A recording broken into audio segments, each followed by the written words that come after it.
नमस्कार, स्वागत है आपका द न्यूज़ लॉन्चर पर। मैं हूं अशोक वानखेड़े, लेकर आया हूं आपका अपना कार्यक्रम देश श्रेय।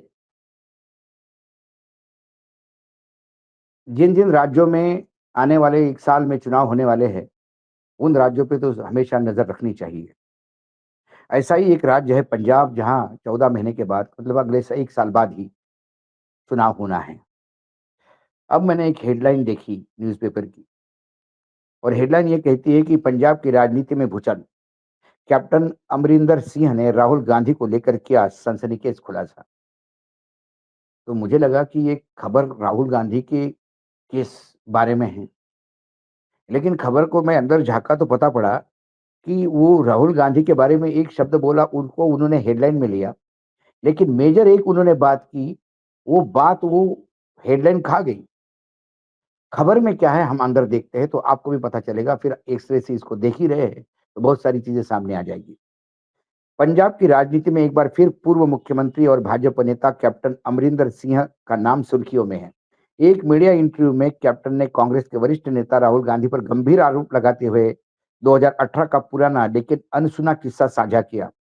उन्होंने दावा किया कि राहुल गांधी ने उन पर एक मंत्री को कैबिनेट से हटाने का जबरदस्त दबाव बनाया था, और जब उन्होंने इनकार किया तो ट्वीट करने की धमकी तक दे डाली। साथ ही कैप्टन ने 2027 में पंजाब विधानसभा चुनाव के संदर्भ में भाजपा और शिरोमणि अकाली दल के बीच गठबंधन को राज्य में सत्ता हासिल करने की एकमात्र राह बताया। बिना इसके 2027 या 2032 तक सरकार बनाने की कल्पना को भ्रम बता दिया। 2 बातें की। एक बात राहुल गांधी के बारे में की, और एक बात कि शिरोमणि अकाली दल के साथ जिसके किनारा कर दिया भाजपा ने, उनके साथ के बगैर आप 2027 क्या 2032 में भी सरकार नहीं आ सकते। अब ये जो स्टेटमेंट है, इससे भाजपा में बहुत हलचल मची है, जो हेडलाइन खा गई।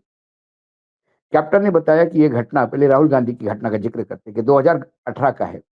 जब वे पंजाब के मुख्यमंत्री थे, राहुल गांधी ने उनसे मुलाकात की और एक समाचार पत्र की कटिंग दिखाई, जिसमें एक मंत्री पर कथित अनुचित व्यवहार के आरोप लगाए गए थे।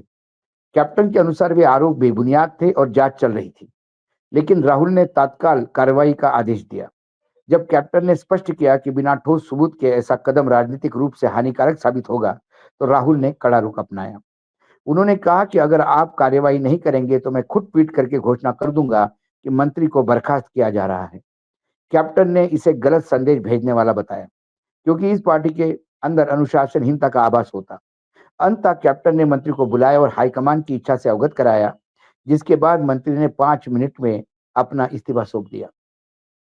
मीडिया रिपोर्ट्स के मुताबिक यह मामला तत्कालीन मंत्री राणा गुरजीत सिंह से जुड़ा था, जो माइनिंग विभाग संभाल रहे थे और वर्तमान में कपूरथला से कांग्रेस विधायक है। इस खुलासे से कांग्रेस में हलचल मचने की संभावना है।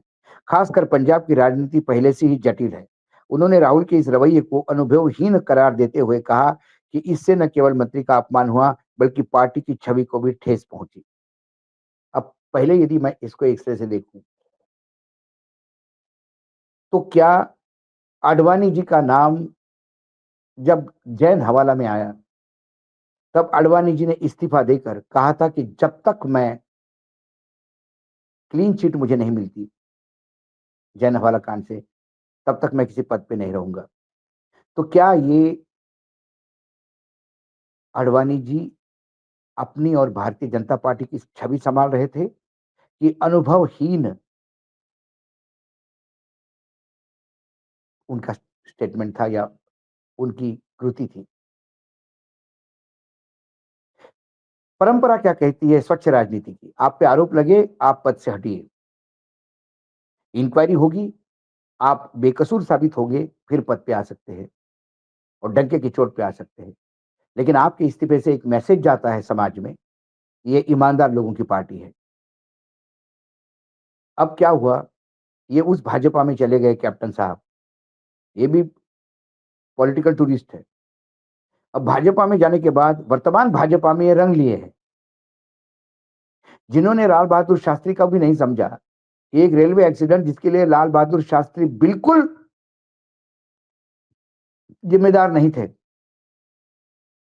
लेकिन दूर दराज दक्षिण भारत में तमिलनाडु में हुए उस एक्सीडेंट के लिए इलाहाबाद के सांसद और रेलवे मंत्री दिल्ली में जो बैठे हैं, डिस्टेंस देखिए, उन्होंने इस्तीफा दिया क्योंकि कांग्रेस की छवि का सवाल था, गवर्नेंस का सवाल था, रिस्पॉन्सिबिलिटी का सवाल था। कैप्टन ने सबसे पहले उनको बोल देना चाहिए था बुला के कि आप इस्तीफा दे दीजिए। मुझे विश्वास है आप प्रामाणिक हैं, लेकिन लोगों को एक मैसेज जाना चाहिए। लेकिन कैप्टन उनको बचा रहे थे। सही मायने में कैप्टन की जगह वर्तमान बीजेपी में ही है, क्योंकि वर्तमान बीजेपी में भी राजनाथ सिंह बोल चुके हैं कि ऐसे आरोपों पे इस्तीफे नहीं दिए जाते। वो आडवाणी युग खत्म हो गया, उनका कहने का अगला मतलब है, जो उन्होंने बोला नहीं लेकिन हमको समझ गए। ये आडवाणी युग नहीं है, ये मोदी युग है। यहाँ सैकड़ों आरोप लगेंगे तो भी हम रहेंगे सत्ता में, क्योंकि हमको पता है कि न्यायपालिका से कैसा निर्णय करवाना है। ये सोच बता रहा हूँ मैं, उन्होंने कहा नहीं। तो कैप्टन की जगह सही है। लेकिन फिर राहुल गांधी ने जब बोला, तो उस कपूरथला के वो जो विधायक है, तत्कालीन जो मंत्री थे राणा गुरजीत सिंह, मुझे उस पे गर्व है, उसके राजनीति पे। इसलिए नहीं कि वो कांग्रेसी हो, कहीं पे भी होते तो गर्व होता। क्योंकि जैसे ही उन्होंने देखा कि मेरे आलाकमान का मुझ पे विश्वास नहीं है, उन्होंने मुजोरी नहीं की, उन्होंने तुरंत इस्तीफा दिया।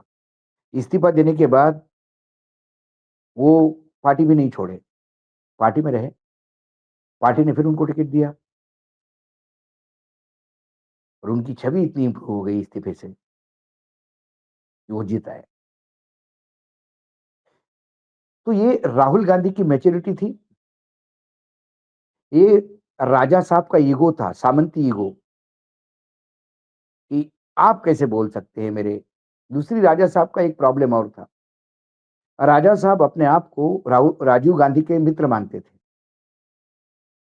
और राहुल गांधी को अपने मित्र के बेटे। लेकिन वो भूल गए कि जब राहुल गांधी उनको बात कर रहे थे तो वो आला कमान बन चुके थे पार्टी के। ये आपको अखिलेश यादव के साथ भी ये प्रॉब्लम उनके मंत्रिमंडल में आपने देखने को मिली। और मैं बहुत पुराना जाऊंगा क्योंकि मराठी हूँ, महाराष्ट्र से आता हूँ। छत्रपति संभाजी महाराज के साथ भी ये प्रॉब्लम था कि छत्रपति शिवाजी महाराज का अष्टमंडल, जो उनकी कैबिनेट थी, वो संभाजी महाराज को छत्रपति करके डाइजेस्ट नहीं कर पाए। उन्हें लगा ये तो कल का हमारा भतीजा है, इसको क्या मान। ये जनरेशन चेंज में हमेशा प्रॉब्लम आता है। कैप्टन के साथ यही प्रॉब्लम है। तो कैप्टन में जितनी गंदगी करनी थी वो कर ली कांग्रेस में। अब भाजपा में क्या कर रहे हैं देख लीजिए। दूसरी तरफ कैप्टन ने पंजाब की बदलती राजनीतिक समीकरणों पर गहन विश्लेषण पेश किया। उन्होंने कहा कि भाजपा को 2027 के विधानसभा चुनाव में सफलता पाने के लिए अकाली दल के साथ मजबूत गठबंधन करना होगा। उनका तर्क है कि भाजपा का ग्रामीण पंजाब में अभी कोई ठोस आधार नहीं। नोट करें, मोदी जी, अमित शाह जी, नोट करो इस बात को। जबकि अकाली दल का सिख समुदाय और ग्रामीण इलाकों में गहरी पेट है। भाजपा को राज्य की जटिल सामाजिक राजनीतिक संरचना समझनी होगी। कैडर निर्माण में 2-3 चुनाव लगेंगे, इसलिए गठबंधन ही एकमात्र विकल्प है। बिना इसके 2027 या 2032 की सरकार बनाने का सपना व्यर्थ है।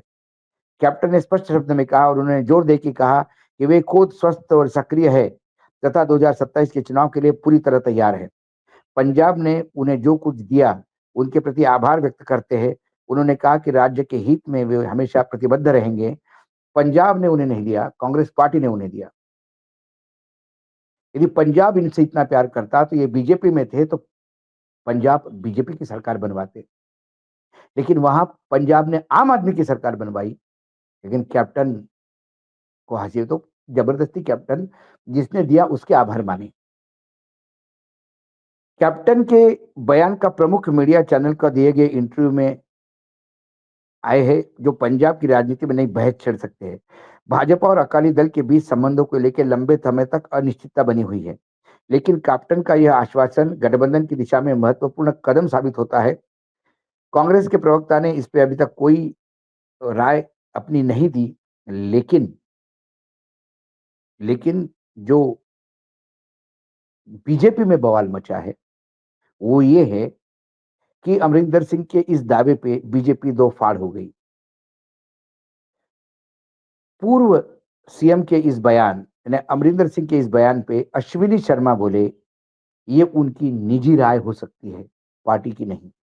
भारतीय जनता पार्टी ने जब ये अमरिंदर सिंह के उस बयान को खारिज कर दिया, जिसमें उन्होंने कहा था कि पंजाब में शिरोमणि अकाली दल के साथ गठबंधन जरूरी है। भाजपा के राज्य के कार्यकारी अध्यक्ष अश्विनी शर्मा ने कहा, कैप्टन साहब सीनियर लीडर है, उन्होंने अपनी निजी राय दी। पार्टी पहले दिन से क्लियर है कि वह 117 सीटों को ध्यान में रखकर अपनी एक्टिविटी कर रही है। वह प्लान बना रही है। वह अपने संगठित ढांचे को बढ़ा रही है। पार्टी अभी 117 सीटों पर संगठनात्मक तरीके से काम कर रही है। कैप्टन अमरिंदर सिंह ने जो भी कहा, उससे पार्टी कोई इत्तेफाक नहीं रखती। अश्विनी शर्मा से हरसिमरत बादल ने उस बयान के बारे में पूछा गया कि भारतीय जनता पार्टी 2032 में भी अपने दम पे सरकार नहीं बना पाई। तो शर्मा ने कहा, वह हमारी बड़ी बहन है। वह कब से नेता के बजाय भविष्यवक्ता बन गई। राजनीति में क्या होगा, कौन जीतेगा, जनता तय करती है और ताज किसका होगा, ये भी जनता तय कर देती है। बाकी देश की तरह पंजाब में भी भारतीय जनता पार्टी से को बहुत प्यार मिलेगा। अब सवाल ये है कि एक तरफ पार्टी है जो कहती है कि 117 सीटों पे हम संगठनात्मक काम कर रहे हैं और कैप्टन साहब राजमहल से शायद ठीक से पार्टी को देख नहीं पा रहे हैं। इसलिए उन्होंने कहा कि ग्रामीण क्षेत्र में पार्टी नहीं है। जितना अध्ययन वो बीजेपी का करके बताए, इतना अध्ययन वो स्वयं का करते, आसपास के चाटुकारों का करते, तो शायद पंजाब में आम आदमी पार्टी आती ही नहीं, कांग्रेस ही आती। लेकिन आम आदमी पार्टी का विजय ये मात्र बीजेपी और अकाली दल के अलग होने से नहीं, आम आदमी पार्टी का विजय कांग्रेस के भितराघात से है और उसमें कैप्टन की टीम बड़ा काम कर चुकी है। अब जब मैं इसे से देखता हूं तो मुझे इतना जरूर दिखता है कि अभी तक ये इस बात को समझ नहीं पा रहे हैं कि कैप्टन की बात माने या संगठन की बात माने। अकाली दल पस्त हो चुका है। अकाली दल को फिर से बैसाखी की जरूरत है और वो बीजेपी में बैसाखी ढूंढ रही है। बीजेपी अच्छी तरह से जानती है, इसलिए बीजेपी को भी जल्दी नहीं। बीजेपी अपनी कैडर को यदि समाप्त करे तो बीजेपी अपने बलबूते पे सरकार चाहती है, किसी और के बलबूते पे नहीं। और हो सकता है 2027 में ही अपने बलबूते पे सरकार बनाए, क्योंकि आजकल निर्णय पहले डिजाइन होते हैं, फिर एसआईआर होती है और फिर नतीजे आते हैं। ये हमने हर जगह देख लिया, छत्तीसगढ़, महाराष्ट्र, राजस्थान, हरियाणा और अब बिहार। तो अश्विनी शर्मा के बातों में दम है। कैप्टन वयोवृद्ध हो गए हैं। कांग्रेस ने उनको सीरियस लेना बंद कर दिया और उसके बाद किनारे लगा दिया। वो भाजपा गए अपने वजूद टिकाने के लिए, लेकिन भाजपा में भी जो उनकी स्थिति है वो साफ हो गई जब कार्यकारी अध्यक्ष ने ही कहा ये उनका निजी बयान है और हम पूरे तैयारी के साथ अकेले दम पे लड़ने को तैयार हैं। एक से मुझे कैप्टन पे फिर दया आती है और अकेले थकेले पड़ते हुए दिखाई देते हैं। रही राहुल गांधी की बात, तो राहुल गांधी के बारे में इंटरनल बात बता के ये तो बात कम से कम उन्होंने सामने लाई कि राहुल गांधी किसी भी मंत्री पे आरोप लगने पे पूरी ताकत के साथ उसका विरोध करते थे, क्योंकि वो भ्रष्टाचार से दूर रहना चाहते थे। यही कारण है कि जब हेमंत विश्व शर्मा उनको मिलने आए तो उन्होंने कुत्ते को बिस्किट खिलाते हुए उससे बात की, कुत्ते को ज्यादा टाइम दिया, हेमंत शर्मा को नहीं। क्योंकि हेमंत शर्मा के चलते भाजपा ने बहुत बड़ा आंदोलन आसाम में खड़ा कर दिया था कि ऐसा भ्रष्टाचारी मंत्री होना ही नहीं चाहिए। ये बात अलग है कि वॉशिंग मशीन में धुलने के बाद अब वो मुख्यमंत्री बने। या भाजपा को तब हम नहीं समझ पा रहे थे जब वो कह रहे थे कि ऐसा मंत्री नहीं चाहिए, ऐसा तो मुख्यमंत्री चाहिए। शायद ये कहने का भाजपा का तब आशय होगा, जो अब समझ में आया। एक्सरे से जब देखते हैं तो कई इधर-उधर की चीजें सामने दिखाई देती है। आज एक्सरे में इतना ही, कल फिर आता हूँ किसी विषय के साथ। तब तक के लिए नमस्कार। देखते रहिएगा द न्यूज़ लॉन्चर।